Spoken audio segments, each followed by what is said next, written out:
नमस्कार, स्वागत है आप सभी का न्यूज़ ब्रॉडकास्ट 24 में। प्रदेश में पशु में लंपी बीमारी लगातार फैल रही है। इसी को ध्यान में रखते हुए गुरुग्राम में जिला उपायुक्त ने पशुओं को शहर में इंट्रस्ट और इंटर डिस्ट्रिक्ट में ले जाने पर धारा 144 लगाकर पूरी तरह से प्रतिबंध लगा दिया है। तो वहीं गुरुग्राम में इस बीमारी पर नकेल कसने के लिए जिला उपायुक्त ने बैठक कर 25 टीमों का गठन किया है। पशुओं को अपनी गिरफ्त में ले रही लंपी वायरस लगातार फैल रही है। इसी को ध्यान में रखते हुए हरियाणा सरकार की तरफ से सभी जिलों में एहतियात के तौर पर तैयारियां भी शुरू कर दी गई है। इसी के मद्देनजर सभी पशुओं का टीकाकरण किया जा रहा है। दरअसल लंपी बीमारी पशुओं में एक ऐसी बीमारी है जो एक पशु से दूसरे पशु में फैलती है। पशु को तेज बुखार आना, इसके साथ साथ शरीर पर मोटे धब्बे हो जाना इसके लक्षण है। इस बीमारी को लेकर लोगों के अंदर डर न बने, इसी को ध्यान में रखते हुए लोगों को जागरूक भी किया जा रहा है। और पशुपालन विभाग की तरफ से भी ये बात साफ कर दिया गया है कि ये बीमारी केवल पशुओं से पशुओं में ही फैलती है।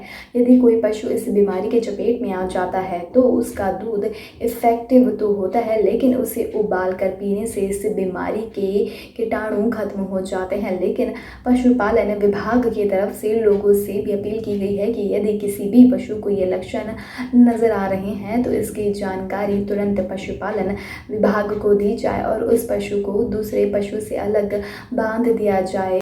ये लंपी स्किन डिजीज़ एक वायरल बीमारी है जो एक वायरस के माध्यम से एक पशु से दूसरे पशु में फैलती है। और इस बीमारी में मुख्यतः पशु को बुखार आता है, शरीर पर चकत्ते बन जाते हैं और नोड्यूल्स, गांठ जैसी आ जाती है। पशु के मुंह से और आँखों से स्राव बहता है, पशु का दूध उत्पादन कम हो जाता है। और इस बीमारी में ये इन्फेक्शियस बीमारी है, एक पशु से दूसरे पशु में फैलती है। और इसके फैलने का जो वेक्टर है, वो मेन जो इसका माध्यम है वो मक्खी, मच्छर इत्यादि, कीचड़ इत्यादि के माध्यम से एक पशु के दूसरे पशु में ये फैलती है। साथ ही जोहड़ से जिसमें कोई बीमार पशु हो तो उससे भी और पशुओं को ये पशु की लार के माध्यम से लग सकती है। और दूषित चारा और दूषित पानी के माध्यम से भी ये बीमारी फैलती है।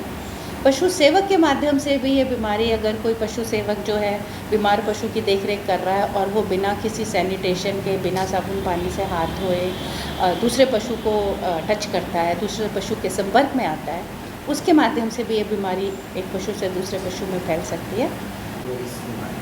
आज माननीय डिप्टी कमिश्नर गुरुग्राम महोदय के अध्यक्षता में एक मीटिंग बुलाई गई थी और उस मीटिंग में सभी गौशालाओं के प्रधान, गौसेवक, वॉलंटियर्स, हेल्थ डिपार्टमेंट, नगर निगम, पुलिस विभाग और पशुपालन विभाग के अधिकारियों के लिए ये मीटिंग थी। और उसमें डीसी साहब के आदेश अनुसार सभी गौशालाओं में कल फॉगिंग मुकम्मल कर ली गई है और प्रतिदिन ये फॉगिंग का कार्य किया जाएगा ताकि मक्खी मच्छर की जो तादाद है उसको कम से कम हो और उसको कंट्रोल किया जा सके। दूसरा, अब आने वाले समय में ये पशुओं का वैक्सीनेशन, एक पहला चरण वैक्सीनेशन ऑलरेडी हम कंप्लीट कर चुकी हैं, जिसमें दिल्ली गुड़गांव बॉर्डर पर 8100 डोजेज़ जो है वो गौवंश में लगा दी गई हैं। और अब इसी सप्ताह दूसरा बैच जो है एक्सपेक्टेड है, जिसमें जैसे ही वैक्सीन आएगी युद्ध स्तर पर हमारी 25 टीमें गठित की गई हैं, जिसमें हर टीम में एक पशु चिकित्सक, एक VLDA और क्लास 4 उनके सदस्य हैं और ये घर घर जाकर पशुओं का टीकाकरण कर रहे हैं। टीकाकरण स्वस्थ पशु का किया जा रहा है।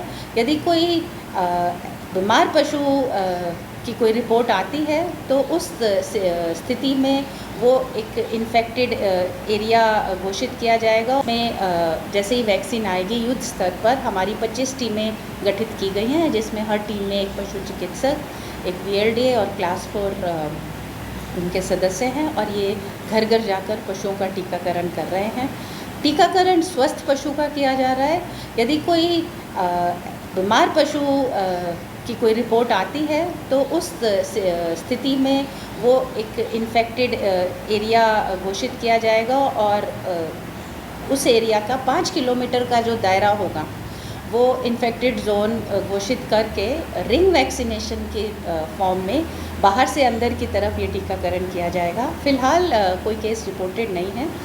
और अब जो वैक्सीन आएगी तो गौशालाओं में और साथ में जो हमारे डेयरी फार्म्स हैं वहाँ पर हमारी टीम घर घर जाकर इन पशुओं का वैक्सीनेशन करेगी।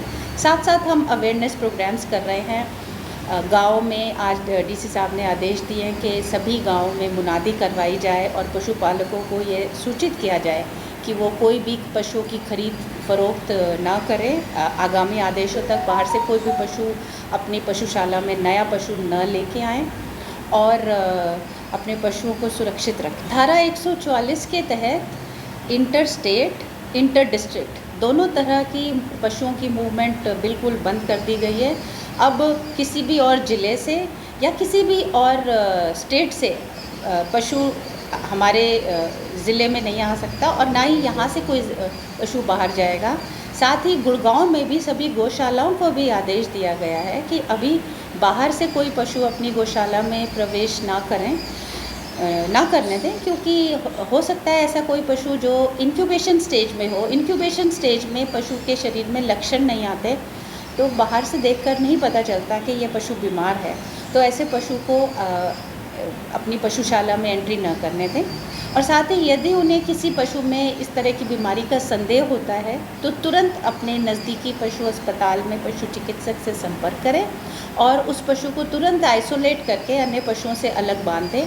और इसके लिए वो पहले से गौशालाएँ जो हैं आज उन्हें दिशा निर्देश दे दिए गए हैं कि वो अपने गौशाला में ऐसा एक एरिया ईयर मार्क करके पहले से ही प्रिपेयर्डनेस के तहत इस एरिया को ईयर मार्क कर लें, ताकि अगर कोई ऐसी आवश्यकता पड़े तो वो तुरंत उस पर कार्रवाई कर सकें।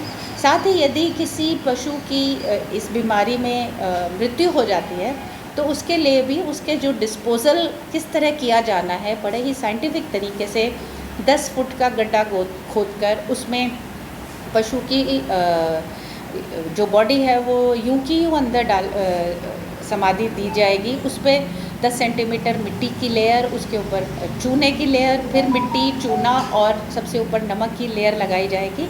और ये सुनिश्चित किया जाएगा कि ये जगह जो है ऐसी जगह ही पशुओं को समाधि दी जाएगी जहाँ पर कोई आसपास वाटर बॉडी ना हो और स्कैवेंजर जो है ऐसी जगह को खोलकर पशु की जो है ये डिस्चार्जेस वगैरह बाहर ना ला सकें। और एक प्रॉपर SOP विभाग की ओर से सभी को भेजी गई है, जिसमें क्लियर कट इंस्ट्रक्शंस दी गई हैं कि किस तरह की व्हीकल में इन पशुओं को ट्रांसपोर्ट किया जाएगा। और जो पशुओं की जो खाल उतारने वाले हैं उनको सख्त आदेश दिए गए हैं कि कोई भी पशु इस तरह का अगर संक्रमित पशु उसकी मृत्यु होती है तो उसकी खाल बिल्कुल ना उतारी जाए, उसको किसी भी अंग को अलग ना किया जाए और यूं का यूं ही जो है उस पशु को मिट्टी दी जाएगी। गुरुग्राम जिला प्रशासन की तरफ से अभी तक 8000 से ज़्यादा पशुओं का टीकाकरण किया जा चुका है, जिससे कि इस बीमारी का फैलाव रोका जा सके। हालांकि गुरुग्राम में अभी तक किसी भी पशु में ऐसी कोई बीमारी नहीं पाई गई है, लेकिन लगातार फैलती इस बीमारी के बीच गुरुग्राम में इसके दस्तक ना होना, इसी को मद्देनजर रखते हुए तमाम तैयारियां पहले से ही कर ली गई है। इसके लिए बाकायदा लोगों को गाँव-गाँव जाकर टीमों की तरफ से भी काफ़ी ज़्यादा जागरूक किया जा रहा है, जिससे पशुपालक भी इस बीमारी के प्रति जागरूक रहे। अब तक ये बस इतना ही। देश दुनिया से जुड़े तमाम अपडेट जानने के लिए हमारे चैनल को आज ही सब्सक्राइब कर ले। इस वीडियो को लाइक एंड शेयर करना बिल्कुल भी ना भूलें।